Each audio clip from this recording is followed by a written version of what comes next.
ನಮಸ್ಕಾರ ವಿದ್ಯಾರ್ಥಿಗಳೇ. ಇದು ಪ್ರಾಬಬಿಲಿಟಿಯ ಬಹುಶಃ ಕಡೆಯ ವಿಡಿಯೋ. ಒಂದು 50 ಕ್ವಶನ್ ಡಿಸ್ಕಸ್ ಮಾಡಿದ್ದೀವಿ. ಒಂದು 2-3 NCERT ಕ್ವಶನ್ಸನ್ನು ಬಿಟ್ಬಿಟ್ವಿ. ಇದು 51ನೇದೇನಪ್ಪ. ನಾನು ಬಾಬು, ಮ್ಯಾಥಮೆಟಿಕ್ಸ್ ಟೀಚರ್. ನನ್ನ ಪ್ರೀತಿಯ ವಿದ್ಯಾರ್ಥಿ ಉದಯ್. ಪ್ರಶ್ನೆಗಳನ್ನು ಮುಂದುವರಿಸ್ತಾ ಇದ್ದೀವಿ. ಈ question ಓದಪ್ಪ. A bag contains 4 red and 4 black balls. Another bag contains 2 red and 6 black balls. One of the two bags is selected at random and a ball is drawn from the bag which is found to be red. Find the probability that the ball is drawn from the first bag. ಈಗ 2 ಬ್ಯಾಗ್ಗಳಿದಾವೆ. ಒಂದು bag 1, ಒಂದು bag 2. Yes sir. Right. ಒಂದು ಬ್ಯಾಗಲ್ಲಿ 4 red 4 black. 4 black. ಇನ್ನೊಂದು ಬ್ಯಾಗಲ್ಲಿ 2 red 6 black. ಯಾರೋ ಒಬ್ರು ಬಂದ್ರಂತೆ, ಯಾವುದೋ ಒಂದು ಬ್ಯಾಗ್ ಅನ್ನ ಸೆಲೆಕ್ಟ್ ಮಾಡಿದ್ರಂತೆ, ಮತ್ತೆ ಬಾಲ್ ಅನ್ನ ಡ್ರಾ ಮಾಡಿದ್ರಂತೆ. ಫೌಂಡ್ ಟು ಬಿ ರೆಡ್ ಬಂತು. Find the probability that it is drawn from bag 1. ಇವೆಂಟ್ಗಳನ್ನ ಬರ್ಕೊಂಡು ಹೋಗ್ತೀನಿ. Okay. So B1 is event of choosing bag 1 ಅಥವಾ event of bag 1 choosing. Event of choosing bag 1. Choosing bag 1. Okay. Bag 1 ನಲ್ಲಿ ಎಷ್ಟಿದೆ? What is probability of B1? Sir, 1/2. 1/2. So ಹೌದು. Probability of choosing bag 2 ಏನು? 1/2. That is also 1/2. ಮೊದಲನೇ bag ಅಲ್ಲಿ 4 red ಇದೆಯಂತೆ, ಹೌದಾ? Yes sir. ಎರಡನೇ ಬ್ಯಾಗ್ ಅಲ್ಲಿ 2 ರೆಡ್ ಇದೆಯಂತೆ. ಓಕೆ. ಫಸ್ಟ್ ಬ್ಯಾಗ್ ಅಲ್ಲಿ ಎಷ್ಟು ಬ್ಲ್ಯಾಕ್ ಇದೆ? 4 ಬ್ಲ್ಯಾಕ್ ಇದೆ. ಸೆಕೆಂಡ್ ಬ್ಯಾಗ್ ಅಲ್ಲಿ 6 ಬ್ಲ್ಯಾಕ್ ಇದೆ. ಈಗ ಇಲ್ಲಿ ಬಹಳ ಇಂಪಾರ್ಟೆಂಟ್ ಆಗಿ ನೋಡ್ಕೊಳ್ಳಿ. ಮೊದಲು ನಾವೇನಾದ್ರೂ ಮೊದಲ ಬ್ಯಾಗ್ ಅನ್ನ ಚೂಸ್ ಮಾಡಿದಂತ ಸಂದರ್ಭದಲ್ಲಿ ರೆಡ್ ಬಾಲ್ ಅನ್ನ ಡ್ರಾ ಮಾಡೋ ಚಾನ್ಸಸ್ ಎಷ್ಟಪ್ಪ? ಮೊದಲ ಬ್ಯಾಗ್ ಅಲ್ಲಿ ರೆಡ್ ಎಷ್ಟಿದೆ? 4. ಟೋಟಲ್ ಎಷ್ಟಿದೆ? 8. ಅಪ್ಪಿತಪ್ಪಿ ಏನಾದ್ರೂ ನಾವು ಸೆಕೆಂಡ್ ಬ್ಯಾಗ್ ಅನ್ನ ಚೂಸ್ ಮಾಡಿದ್ರೆ probability that B2 has occurred, ಇದರಲ್ಲಿ ರೆಡ್ ಬರೋ ಚಾನ್ಸಸ್ ಏನಪ್ಪ? 2/8. ಯಾಕಂದ್ರೆ 2 ರೆಡ್ ಇರೋದು. ಈಗ ಇಲ್ಲಿ ಏನಾಗ್ತಾ ಇದೆ? ಮೊದಲ ಬ್ಯಾಗ್ ಅಲ್ಲಿ ರೆಡ್, ಎರಡನೇ ಬ್ಯಾಗ್ ಅಲ್ಲಿ ರೆಡ್. ನಮ್ಗೆ ಪ್ರಶ್ನೆ ಅದಲ್ಲ. ನೋಡಿ, red ball probability that red ball ಬಂದ್ಬಿಟ್ಟಿದೆಯಂತೆ ಬ್ಯಾಗ್ 1. ಸೊ ಇದು P ನಪ್ಪ, ಇದು R ಅನ್ಕೊಬಿಟ್ಟಿದ್ರಿ. Okay. P of R1/B. Red ಬಂದ್ಬಿಟ್ಟಿದೆಯಂತೆ ಮೊದಲನೇ ಬ್ಯಾಗು. B1/R, ಸಾರಿ. ಓಕೆ. ಸೊ ನಾನೇನ್ ಮಾಡ್ತೀನಿ, ನಮಗೆ ಫೇವರಬಲ್ ಇವೆಂಟ್ ಏನ್ ಗೊತ್ತಾ? ಮೊದಲು ನಾವು ಬ್ಯಾಗ್ 1 ಅನ್ನ ಚೂಸ್ ಮಾಡ್ಕೋಬೇಕು. ಆಮೇಲೆ ಚೂಸ್ ಮಾಡಿದ ಮೇಲೆ ರೆಡ್ ಬಾಲ್ ಅನ್ನೇ ಡ್ರಾ ಮಾಡಬೇಕು, ಹೌದಲ್ವಾ? Divided by so P of B1 into P of R/B1. ನೋಡಿ, ಇದು ಫಸ್ಟ್ ಬ್ಯಾಗ್ದು. ಅದೇ ಘಟನೆ ಸೆಕೆಂಡ್ ಬ್ಯಾಗು ಕೂಡ ನಡಿಬೋದಲ್ವಾ? ಸೆಕೆಂಡ್ ಬ್ಯಾಗ್ ಅನ್ನ ಕೂಡ ಚೂಸ್ ಮಾಡಿ, ಅದರಲ್ಲೂ ಕೂಡ ನೋಡಿ ಚೂಸ್ ಮಾಡಿದ್ದೀನಿ ಸೆಕೆಂಡ್ ಬ್ಯಾಗು, ಅದರಲ್ಲಿ ರೆಡ್ ಬಾಲ್ ಡ್ರಾ ಮಾಡ್ತೀನಿ. ಸೊ ಇದ್ರ ವ್ಯಾಲ್ಯೂಸ್ ಬರ್ಕೊಂಡು ಹೋಗ್ತೀನಿ. P of B1 is 1/2. P of R/B1 4/8. Denominator ತಿರ್ಗಾ 1/2 into 4/8 plus P of B2 1/2 into 2/8. ನೋಡಿ, 1/2 ಎಲ್ಲ ಕಡೆ ಕ್ಯಾನ್ಸಲ್ ಮಾಡ್ಬಿಡ್ಬೋದು. 8 ಕೂಡ ಕ್ಯಾನ್ಸಲ್ ಮಾಡ್ಬೋದಲ್ವಾ? ಸೊ ಏನು ಉಳಿತದೆ? 4 divided by 4 plus 2, 4/6. That is 2/3. ಎಷ್ಟು ಸಿಂಪಲ್ ಅಲ್ವಾ? ಸೊ ನೇರವಾಗಿ ಇದು ಉತ್ತರ ಬಂದಿದೆ. ಬಹಳ ಸರಳವಾಗಿದೆ ವಿದ್ಯಾರ್ಥಿಗಳೇ. ನಿಮ್ಗೆ ಇದು ಅರ್ಥ ಆಗಿದೆ ಅಂತ ಅನ್ಕೊಂಡಿದ್ದೀನಿ. ಮುಂದಿನ ಕ್ವಶನ್ಗೆ ಹೋಗೋಣ. Of the student in a college, it is known that 60% reside in hostel and 40% are day scholar not residing in hostel. Previous year result reporting that 30% of all students who reside in hostel attain A grade and 20% of day scholar attend A grade in their annual examination. At the end of the year, one student is chosen at random from the college and he has an A grade. What is the probability that the student is a hosteler? ಈಗ ಒಂದು college ಇದೆ, ಕಾಲೇಜಲ್ಲಿ ಈಗ of course ಇವಾಗೆಲ್ಲ ಏನು day scholars ಅಂತ ಇರ್ತಾರೆ ಅಥವಾ ಹಾಸ್ಟಲೈರ್ಸ್ ಅಂತ ಇರ್ತಾರೆ.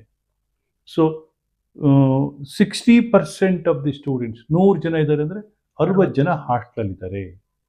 Yes, sir. ಹಾಸ್ಟೆಲಲ್ಲಿ ಇಲ್ಲದೆ ಇರೋರು ಎಷ್ಟು ಜನ? 40 ಜನ. 40 ಜನ ಹಾಸ್ಟೆಲಲ್ಲಿ ಇಲ್ಲ. ಸೊ ಏನಾಗ್ತದೆ, ಈ ಕಳೆದ ವರ್ಷದ ರಿಸಲ್ಟ್ಸ್ ಏನು ಹೇಳ್ತದೆ ಅಂದರೆ 30% of the students who reside in hostel attain grade A. ಈಗ 100 ಜನ ಸ್ಟೂಡೆಂಟ್ಸ್ ಇದ್ರು ಅಂತ ಅನ್ಕೊಂಡ್ರೆ 60 ಜನ ಹಾಸ್ಟೆಲಲ್ಲಿದ್ದಾರೆ. ಆ 60 ಜನದಲ್ಲಿ 30% ಅಂದರೆ 18 ಜನ ಅವರಿಗೆ ಗ್ರೇಡ್ ಎ ಬರುತ್ತೆ. ಹಾಗೆ 20% of the day scholars attain, assuming once again 100 students day scholars, 100 students ಅಲ್ಲಿ 40 ಜನ ಡೇ ಸ್ಕಾಲರ್ಸ್ ಅಂತಂದ್ರೆ ಅದರಲ್ಲಿ 20% ಅಂದ್ರೆ 8 ಜನ ದೇ ಅಟೈನ್ ಗ್ರೇಡ್ ಎ. ಈಗ ಯಾರೋ ಒಬ್ಬ ಹುಡುಗನ ಹಿಡ್ಕೊಂಡ್ರಂತೆ, ಹುಡ್ಕೊಂಡು ಅವ್ನು ನೋಡಿದ್ರೆ ಅವ್ನು ಗ್ರೇಡ್ ಎ ಬಂದಿತ್ತು, ಅವ್ನು ಹಾಸ್ಟೆಲ್ ಇಲ್ವಾ ಅನ್ನೋ ಪ್ರಾಬಬಿಲಿಟಿ. ಈ ಘಟನೆ ನಡಿಬೇಕಂದ್ರೆ ಮೊದಲು ಅವನು ಗ್ರೇಡ್ ಎ ಇಲ್ಲ ಹಾಸ್ಟೆಲ್ ಇರಬೇಕು. ಹಾಸ್ಟೆಲ್ ಇದ್ಮೇಲೆ ಹಾಸ್ಟೆಲ್ ಇರೋ ಎಲ್ಲರಿಗೂ ಗ್ರೇಡ್ ಎ ಬರುತ್ತಲ್ಲ, ಹಾಸ್ಟೆಲ್ ಇರುವ ವ್ಯಕ್ತಿಯನ್ನ ಚೂಸ್ ಆಗಿರ್ಬೇಕು, ಮತ್ತೆ ಆ ಚೂಸ್ ಆಗಿರೋ ವ್ಯಕ್ತಿ ಗ್ರೇಡ್ ಎ ಬಂದಿರಬೇಕು. ಇದು ನಮ್ಮ ಫೇವರಬಲ್ ಇವೆಂಟ್. ಆದ್ರೆ ಸ್ಟೂಡೆಂಟ್ ಏನಾಗಿರ್ಬೋದು, ಡೇ ಸ್ಕಾಲರ್ ಆಗಿರ್ಬೋದು, ಹಾಸ್ಟೆಲ್ ಅವ್ನು ಗ್ರೇಡ್ ಎ ತೆಗೆದಿರ್ಬೇಕು ಅಲ್ವಾ. ಮೊದಲ ಪಾಸಿಬಿಲಿಟಿ ಏನು, ಅವನು ಹಾಸ್ಟೆಲರ್ ಮತ್ತೆ ಗ್ರೇಡ್ ಎ ತೆಗೆದಿದ್ದಾನೆ. ಹಾಸ್ಟೆಲರ್ ಅಲ್ಲ, ಗ್ರೇಡ್ ಎ ತೆಗೆದಿದ್ದಾನೆ, ಅದು ಏನು ಎರಡನೇ ಪಾಸಿಬಿಲಿಟಿ, ಅದು ಡಿನಾಮಿನೇಟರ್ಗೆ ಹೋಗ್ತದೆ. ಅನ್ಫೇವರಬಲ್ ಇವೆಂಟ್ ಅದನ್ನ ಇಲ್ಲಿ ಬರಿತೇನೆ ನೋಡಿ, ಡೈರೆಕ್ಟ್ ಆಗಿ ಬರಿತೀನಿ. ಮೊದಲು probability that student is in hostel ಎಷ್ಟಪ್ಪ sir? 60%. 6/10. 6/10. Probability that student is a day scholar D ಏನು 4/10. 4/10. Suppose the student is a hostler, so he is getting grade A. ಎಷ್ಟು? 30%. 3/10. So probability that student is a day scholar and he attains grade A is 2/10. ಅರ್ಥ ಆಗ್ತಾ ಇದೆಯಾ? ಈಗ ನಮಗೆ ಏನ್ ಬೇಕು, right? A student is secured grade A. What is the probability that he is a hostler? ಈ ಘಟನೆ ನಡಿಬೇಕಂದ್ರೆ we must choose the selected boy should be from the hostel and hostel ಅಲ್ಲಿ ಇದಾದ್ಮೇಲೆ ಗ್ರೇಡ್ ಎ ಕೂಡ ಬಂದಿರಬೇಕು.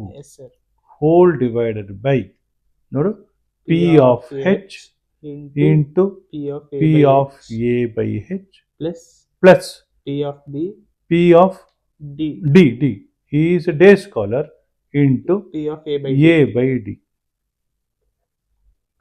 P of H hosteller ಆಗಿರೋ probability ಏನಪ್ಪ? 6/10. 6/10. ಹೌದಾ? ಅವನಿಗೆ ಪರ್ಸೆಂಟೇಜ್ ಬಂದಿರೋದು, ಎ ಗ್ರೇಡ್ ಬಂದಿರೋದು 3/10. 3/10. ಸೊ ತಿರ್ಗಾ ಅದನ್ನೇ ಬರೀಲ್ಲ ಇಲ್ಲಿ, 6/10 into 3/10 or 4/10 into 2/10. ಈ 10 ಎಲ್ಲ ಕಡೆ ಕ್ಯಾನ್ಸಲ್ ಆಗುತ್ತಾ? 6 into 3 18 ಆಯ್ತು. ಇಲ್ಲಿ 18 ಪ್ಲಸ್ 8 26 ಅಲ್ವಾ? 18/26 ಅಂದ್ರೆ 9/13. ಅರ್ಥ ಆಗ್ತಾ ಇದೆಯಾ? ನೋಡೋದಕ್ಕೆ ಕಾಂಪ್ಲಿಕೇಟೆಡ್ ಆಗಿದೆ, ಬಟ್ ತುಂಬಾ ಈಸಿ ಆಗಿದೆ. ಅರ್ಥ ಆಯ್ತಾ ವಿದ್ಯಾರ್ಥಿಗಳೇ? ಮುಂದಿನ ಕ್ವಶನ್ಗೆ ಹೋಗೋಣ. An insurance company insured 2,000 scooter drivers, 4,000 car drivers, 6,000 truck drivers. Probability of an accidents are 0.01, 0.03, 0.15 respectively. One of the insured person meets with an accident. What is the probability that he is a scooter driver? ಈಗ 2,000 ಜನ scooter driver ಇದ್ದಾರೆ, 4,000 ಜನ car driver ಇದ್ದಾರೆ, 6,000 ಜನ truck driver ಇದ್ದಾರೆ. ಆಯ್ತಾ? ಈಗ ಯಾರೋ ನಮ್ಮ ಆತ್ಮೀಯರು ಯಾರಿಗಾರು ಆಕ್ಸಿಡೆಂಟ್ ಆದ್ರೆ ನಾವೇನ್ ಪ್ರಶ್ನೆ ಕೇಳ್ತೀವಿ, ಏನ್ ಕೇಳ್ತೀವಿ? ಯಾರಿಗೂ ಆಕ್ಸಿಡೆಂಟ್ ಆಯ್ತು, ಅವ್ನಿಗೇನಾಯ್ತಪ್ಪ? ಹಾಂ ಸರ್. ಇದು ನಮ್ಮ ಪ್ರಶ್ನೆ. ಹಾಂ ಸರ್. ಈ ಇನ್ಶೂರೆನ್ಸ್ ಕಂಪನಿಯವರಿಗೆ ಅವ್ನಿಗೇನಾಯ್ತು ಬೇಕಾಗಿಲ್ಲ. ಎಷ್ಟು ಇನ್ಶೂರೆನ್ಸ್? ಯಾವ ವೆಹಿಕಲ್, ಯಾವ ವೆಹಿಕಲ್ ಹುಷಾರಾಗಿದ್ದಾನ ಇಲ್ವೋ ಅದು ಬೇಕಾಗಿಲ್ಲ ಅವ್ರಿಗೆ. ಯಾವ ವೆಹಿಕಲ್ ಆಯ್ತು, ಹಾಂ ಸರ್. ಅದೇ ಪ್ರಶ್ನೆ ಇಲ್ಲಿ. ಮೊದಲು ಎಷ್ಟು ವೆಹಿಕಲ್ ಇದೆ ಬರ್ಕೊಳ್ಳೋಣ. Yes sir. ಮೊದಲು ಸ್ಕೂಟರ್ ಎಷ್ಟಿದೆ? 2000 ಸರ್. 2000ನಾ? ಹಾಂ ಸರ್. Scooter, right. ಕೆ ಅಂತ ಬರ್ಕೋತೀನಿ ಸ್ಕೂಟರ್ಗೆ. ಎಸ್ ಬರೆಯಲ್ಲ, ಯಾಕೆಂದ್ರೆ ಪಿ ಆಫ್ ಎಸ್ ಅಂತ ತಗೊಂಡ್ಬಿಡ್ತೀವಿ ಅಂತ. ಹಾಂ ಸರ್. Scooter is 2000. ಆಮೇಲೆ car car is 4000. 4000. Truck is 6000. 6000. Total ಎಷ್ಟಾಯ್ತು? 12,000. Total is 20. Total is 12,000. ಈಗ what is probability that selected person is a scooter driver is 2000 by 12,000.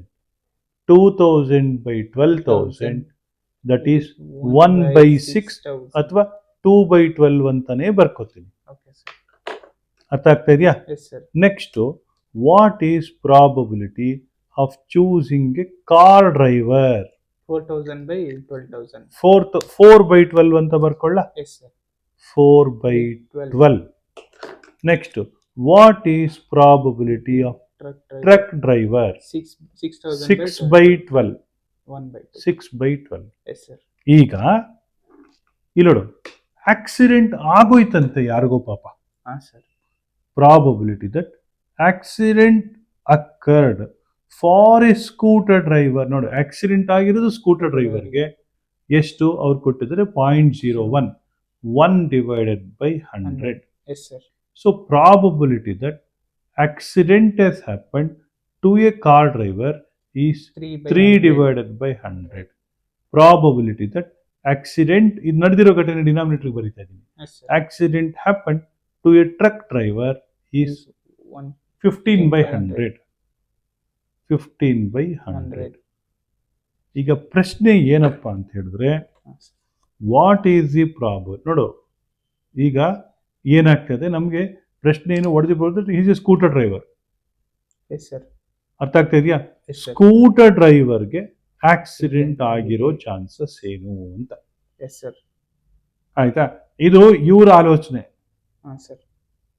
ಇವರ ಆಲೋಚನೆ ಕಂಪನಿಯವ್ರದ್ದು. ಸ್ಕೂಟರ್ ಡ್ರೈವರ್ಗೆ ಆಕ್ಸಿಡೆಂಟ್ ಆಗಿದೆಯಾ ಅಂತ ನೋಡ್ತಾರೆ. ಅರ್ಥ ಆಯ್ತಾ? So that is given. ಈ ಘಟನೆ ನಡಿಬೇಕಂದ್ರೆ ಮೊದಲು ನಾವು ಸ್ಕೂಟರ್ ಡ್ರೈವರ್ ಅನ್ನೇ ಚೂಸ್ ಮಾಡ್ಕೊಂಡಿರ್ಬೇಕು. ಮತ್ತೇನ್ ಮಾಡ್ಬೇಕು? ಸ್ಕೂಟರ್ ತಗೊಂಡೋಗಿ ಎಲ್ಲರೂ ಗುದಿಬೇಕು. ಆಕ್ಸಿಡೆಂಟ್ ಸ್ಕೂಟರ್ ಡ್ರೈವರ್ಗೆ ಆಗಿರ್ಬೇಕು. ಹೌದಾನೆ? ಹೌದಲ್ವಾ? So divided by P of K into P of K by A plus P of C into P of K by C. ಹೌದಾನೆ? C by K. C by A, correct. C by A plus P of T into P of T by C. T by A. So ಇದಕ್ಕೆ substitution ಮಾಡ್ಕೊಂಡು ಹೋಗೋಣ. P of K ಅಂದ್ರೆ ಎಷ್ಟಪ್ಪ? 2 by 12. 2 by 12 into 1 by 100 divided by ಏನಾಗುತ್ತೆ? 2 by 12 into 1 by 100. 2 by 12 into 1 by 100. ಆಮೇಲೆ 4 by 12 into 3 by 100. 4 by 12 into 3 by 100. 4 into 3 by 1200. ಹೌದಾ? Plus ಏನಾಯ್ತು? Plus 6 by 12. 6 by 12 into 15 by 100.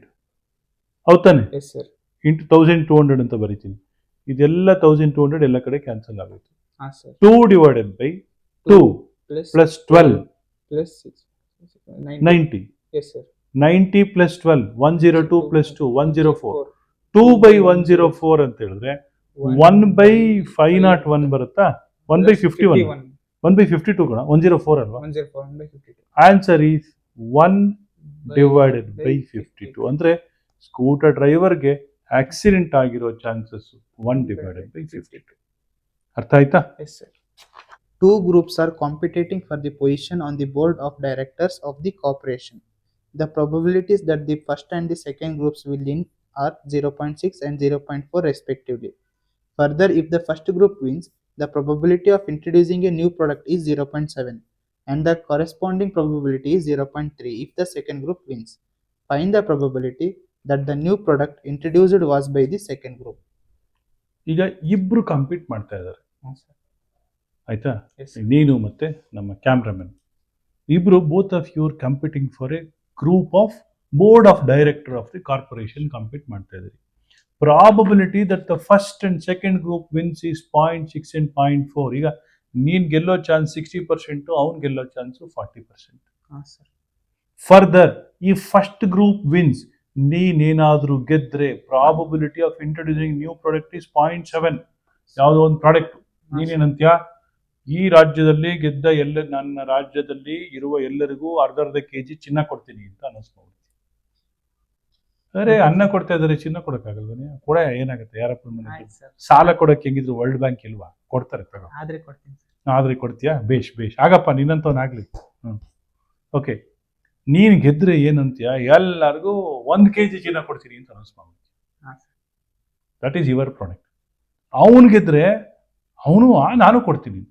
But ನೀನ್ ಗೆದ್ರೆ ಇಂಟ್ರಡ್ಯೂಸ್ ಆಗೋ chances 70% ಮಾತ್ರ. ಯಾಕೆಂದ್ರೆ 0.7 ನೀನು ಸುಳ್ಳು ಹೇಳ್ಬೋದು, ಯಾಕೆಂದ್ರೆ ನೀನು ರಾಜಕಾರಣಿ ಆಗ್ತಿಯಲ್ಲ, ಸುಳ್ಳು ಹೇಳೋ ಚಾನ್ಸಸ್ ತುಂಬಾ ಇರುತ್ತೆ, ಆಯ್ತಾ? ಅವನ್ ಗೆದ್ರೆ ಇಂಟ್ರಡ್ಯೂಸ್ ಆಗೋ ಚಾನ್ಸಸ್ 30%, 0.3 ಅಂತ ಕೊಟ್ಬಿಟ್ಟಿದ್ದಾರೆ, ರೈಟ್? ಸೊ ಈಗ ಏನಾಗುತ್ತೆ, ನಾನು ಹೊರಗಡೆ ಒಟ್ಟಾಗಿರ್ತೀನಿ ಯಾವ್ದೋ ದೇಶಕ್ಕೆ, ವಾಪಸ್ ಬರ್ತೀನಿ 1 ವರ್ಷ ಆದ್ಮೇಲೆ. ಚಿನ್ನ ಕೊಡ್ತಾ ಇರ್ತಾರೆ ಎಲ್ಲರಿಗೂ 1 kg. ಚಿನ್ನ ಕೊಡ್ತಾ ಇದ್ದಾರೆ. ಯಾರು ಇಂಟ್ರೊಡ್ಯೂಸ್ ಮಾಡಿದ್ರು ಇದನ್ನ? ಸೆಕೆಂಡ್ ಗ್ರೂಪ್ ಇಂಟ್ರೊಡ್ಯೂಸ್ ಮಾಡಿರ್ಬೋದಾ? ಅವನು ಇಂಟ್ರೊಡ್ಯೂಸ್, ಕ್ಯಾಮ್ರಾಮನ್ ಇಂಟ್ರೊಡ್ಯೂಸ್ ಮಾಡಿರ್ಬೋದಾ? ದೇವರಾಜ್ ಇಂಟ್ರೊಡ್ಯೂಸ್ ಮಾಡಿರ್ಬೋದಾ ಅಂತ ನಾನು ಯೋಚನೆ ಮಾಡ್ತೀನಿ. ಅವಾಗ ಅದ್ರ ಪ್ರಾಬಬಿಲಿಟಿ ಕಂಡುಹಿಡಿತೀನಿ. ಅರ್ಥ ಆಯ್ತಾ? ಸೊ ಅವನು ದೇವರಾಜ್ ಕ್ಯಾಮ್ರಾಮನ್ ಏನಾದ್ರು ಈ ಚಿನ್ನ ಕೊಡೋ ಕಾನ್ಸೆಪ್ಟ್ ಅನ್ನ ಇಂಟ್ರೊಡ್ಯೂಸ್ ಮಾಡಬೇಕಂದ್ರೆ ಫಸ್ಟ್ ಏನು ಘಟನೆ ನಡಿಬೇಕು ಹೇಳು? ಅವ್ನು ಗೆಲ್ಬೇಕು, ಹೌದಲ್ವಾ? ಗೆದ್ದ ಮೇಲೆ ಇಂಟ್ರೊಡ್ಯೂಸ್ ಮಾಡಿ, ಹೌದಲ್ವಾ? ಸೊ ಅವನು ಏನಾಗಬೇಕು? ರಿಕ್ವೈರ್ಡ್ ಪ್ರಾಬಬಿಲಿಟಿ ಬರೀತಾ ಇದ್ದೀನಿ. Probability that second group wins, ಮತ್ತೆ ಸೆಕೆಂಡ್ ಗ್ರೂಪ್ ಗೆದ್ದ ಮೇಲೆ ಯಾವುದೋ ಒಂದು ಪ್ರಾಡಕ್ಟ್ ಅನ್ನ ಇಂಟ್ರೊಡ್ಯೂಸ್ ಮಾಡ್ಬೇಕು. ಐ ಅಂತ ಬರೀತೀನಿ ಇಂಟ್ರೊಡಕ್ಷನ್. ಅದು ಫೇವರಬಲ್ ಇವೆಂಟ್. ಅವನು ಗೆದ್ದಿರ್ಬೇಕು, ಗೆದ್ದ ಮೇಲೆ ಅವ್ನು ಇಂಟ್ರೊಡ್ಯೂಸ್, ಗೆದ್ದ ಮೇಲೆ ಮಾಡ್ತಾನೆ ಅಂತ ಏನಿಲ್ಲ, ಕೈ ಎತ್ತಬಹುದು, ಆಯ್ತಾ? ಕೈ ಎತ್ತದು ರಾಜಕಾರಣಿಗಳ ಜನ್ಮಸಿದ್ಧ ಹಕ್ಕು, ಅದಲ್ವಾ? ಗೊತ್ತಿಲ್ವಾ? ಪೊಲಿಟಿಷಿಯನ್ ಆಗ್ತೀನಿ ಅಂತೀಯ. ಸೊ ಪ್ಲಸ್ ನೀನು ಗೆದ್ದಿರ್ಬೋದು into P of I by Jeevan, right? P of Jeevan ಏನಂತಿದೆ ಕೊಟ್ಟಿದ್ದಾರೆ? G2 ಬೇಕು ನಮ್ಗೆ, 0.4 into P of I by G2 0.3, ಹೌದಲ್ವಾ? ಇಲ್ಲೇನ್ ಮಾಡ್ತೀನಿ?